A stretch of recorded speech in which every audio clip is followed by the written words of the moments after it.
নাজমুল হাসান শান্ত প্রথম ইনিংসে সেঞ্চুরি করেছেন এবং দ্বিতীয় ইনিংসও হাফ সেঞ্চুরি করেছেন আমাদের এই ক্যাপ্টেন দ্য লিডিং ফ্রন্ট। আমাদের ক্যাপ্টেন অন্যতম সেরা ক্যাপ্টেন।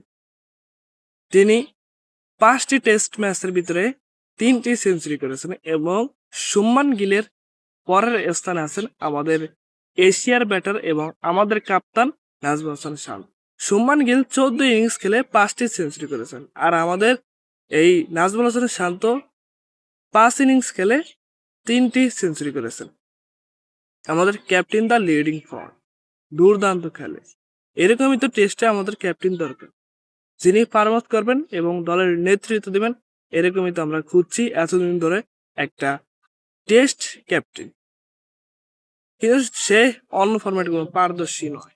ওয়ানডে তো দুর্দান্ত খেলেন এবং টেস্টে তো এখন দুর্দান্ত খেলতেছে ক্যাপ্টেন দা লিডিং ফ্রন্ট। বাংলাদেশের অন্যতম সেরা এখন ক্যাপ্টেন, টেস্টের ক্যাপ্টেন নাজমুল হাসান শান্ত আমাদের।